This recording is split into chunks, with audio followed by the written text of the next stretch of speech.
السلام علیکم ویورس، میں ناز شاہ آپ کے ساتھ ہوں۔ میں نے آج آپ کے ساتھ شیئر کرنا ہے کہ حضرت ابراہیم علیہ السلام جب موت کے فرشتے کو انہوں نے دیکھنے کی خواہش کی اور جب انہوں نے اسے دیکھا تو بے ہوش ہو گئے۔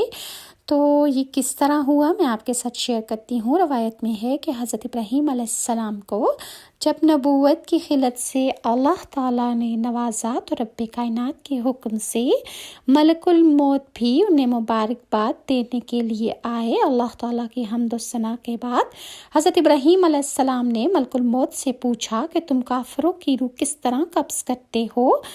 تو ملک الموت نے کہا کہ وہ خوفناک اور ہیبتناک نظارہ آپ نہ دیکھ سکو گے۔ تو آپ نے فرمایا کہ کیوں نہیں، مجھے تم دکھاؤ۔ تو ملک الموت نے کہا اچھا ذرا منہ پھیر لیجئے۔ جب حضرت ابراہیم علیہ السلام منہ پھیر کر اس کی طرف پیٹ کر کے کھڑے ہو گئے تو اس نے کہا کہ اب میری طرف دیکھیے۔ تو آپ نے جب اس کی طرف مڑ کر دیکھا تو ایک سیاہ بادلوں والا ہیبتناک اتنا لمبا جس کا سر اس آسمان سے لگتا محسوس ہو رہا تھا، ایک ہیبتناک سی چیز نظر آئی کہ اس کے منہ سے آگ کے شعلے اور دھواں نکل رہا تھا اور اس کے جسم سے چنگاریاں پھوٹ رہی تھی۔ حضرت ابراہیم علیہ السلام یہ خوفناک منظر دیکھتے ہی بے ہوش ہو گئے۔ تھوڑی دیر بعد جب آپ کو ہوش آیا تو دیکھا ملک الموت اپنی پہلی شکل و صورت میں موجود ہیں۔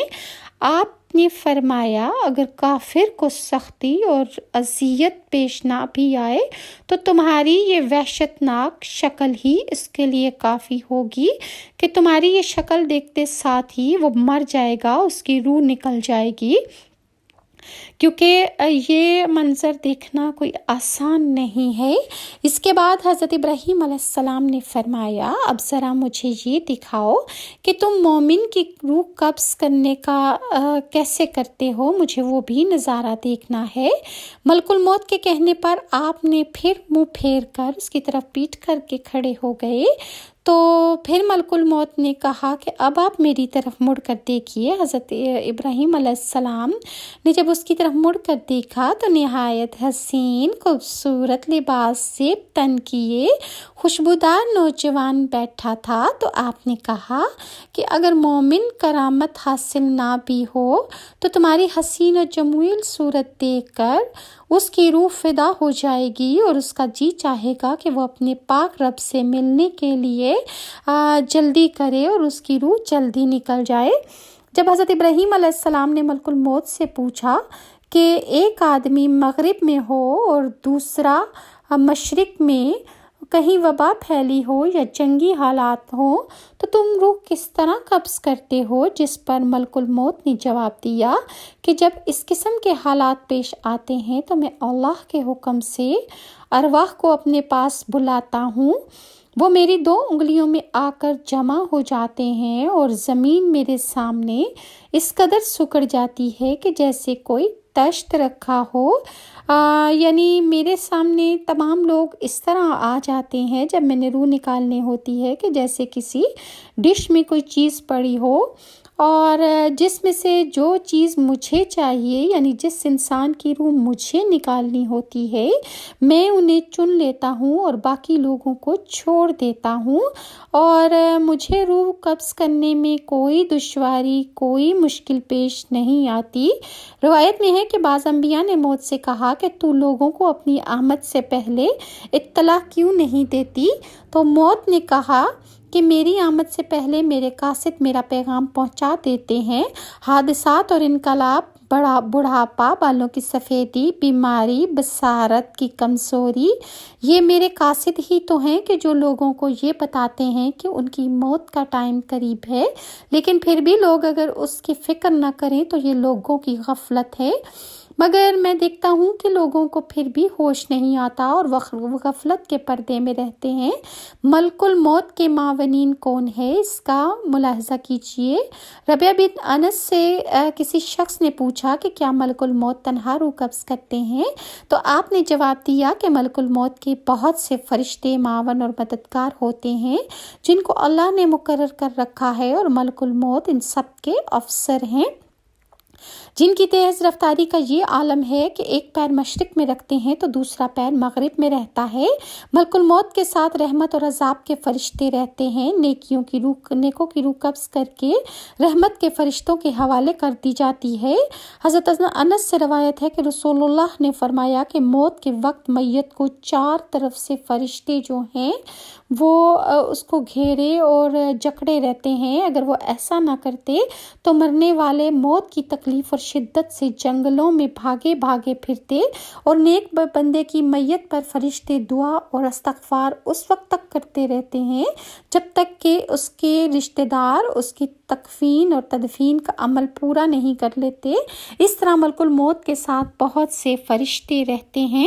حضرت خضر رضی اللہ تعالیٰ عنہ فرماتے ہیں کہ حضور پاک صلی اللہ علیہ وآلہ وسلم نے ایک انصاری صحابی کے پاس حضرت اسرائیل کو کھڑے دیکھا تو فرمایا، اے ملک الموت، میرے صحابی کے ساتھ نرمی اور شفقت سے پیش آنا کیونکہ وہ مومن ہے۔ حضرت اسرائیل نے عرض کی، یا رسول اللہ، آپ خوش رہیں اور آپ کی آنکھیں ٹھنڈی ہوں، میں آپ پر ایمان لانے والے ہر شخص کے ساتھ انتہائی نرمی اور شفقت سے پیش آتا ہوں۔ اور اللہ تعالیٰ نے فرمایا ہے، پھر تم اپنے رب کی طرف واپس کیے جاؤ گے، یعنی موت کے بعد تم اپنے رب کی طرف واپس کیے جاؤ گے اور حساب اور سزا اور جزا کے لیے اٹھائے جاؤ گے۔ فرشتہ کہتا ہے کہ اے نیک اور پاکیزہ روح، کوچ کر اپنے پروردگار کی بخشش اور اس کی خوشنودی کی طرف چل۔ وہ روح ایسے باہر نکلتی ہے جیسے مشکیزے سے پانی کا قطرہ بہہ جاتا ہے۔ فرشتے اس روح میں ایسی خوشبو بسا لیتے ہیں جو مشک سے کئی گنا بہتر ہوتی ہے۔ موت کا فرشتہ کافر کی روح ایسے کھینچتا ہے جیسے آنکڑے کو ترشول سے کھینچا جاتا ہے، مرنے والے کی چیخیں نکل جاتی ہیں۔ دیگر فرشتے اس روح کو گندے کپڑے میں لپیٹ لیتے ہیں۔ اس روح سے نکلنے والی بدبو کسی مردار سے کئی گنا زیادہ ہوتی ہے، اسے سجین میں پھینک دیا جاتا ہے۔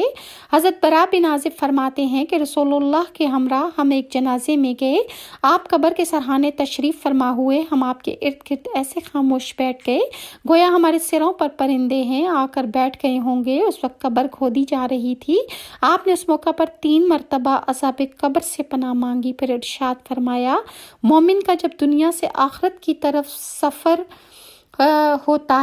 شروع ہو جاتا ہے تو اس وقت آسمان سے نورانی فرشتوں کا ایک جم غفیر نازل ہوتا ہے، ہر ایک کے ہاتھ میں جنت کا کفن اور جنت کی خوشبو ہوتی ہے، اور وہ اس مومن سے اس قدر فاصلے پر بیٹھ جاتے ہیں جہاں تک اس کی نظر جاتی ہے۔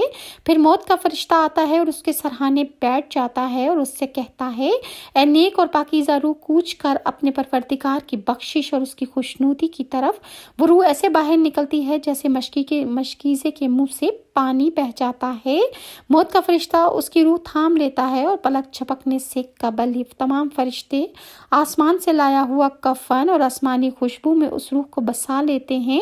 یہ دنیا میں پائی جانے والی خوشبو سے کئی لاکھ گنا بہتر ہوتی ہے، اور پھر وہ روح جب پرواز کرتی ہے اور اس کی خوشبو اور معطر ہر طرف پھیل جاتی ہے تو ایسا بندہ کہ جو نیک روح ہوتا ہے اور جب وہ فوت ہو جاتا ہے تو آپ نے اکثر دیکھا ہوگا کہ بعض لوگوں کے مرنے کے بعد چہرے نکھر جاتے ہیں اور ایسا لگتا ہے کہ جیسے وہ مسکرا رہے ہیں، خوش ہو رہے ہیں، تو وہ اپنی آنکھوں سے یہ دیکھ رہے ہوتے ہیں کہ ان کے ساتھ کیسا معاملہ کیا جا رہا ہے، اور ایسی نیک روحوں کو مرنے کی جلدی ہوتی ہے اور اپنے رب العزت کے پاس جانے کی جلدی ہوتی ہے، اور اللہ تعالیٰ ان کے ساتھ بہت اچھا سلوک کرتے ہیں، فرشتے ان کے ساتھ بہت پیار سے ان کے ساتھ پیش آتے ہیں۔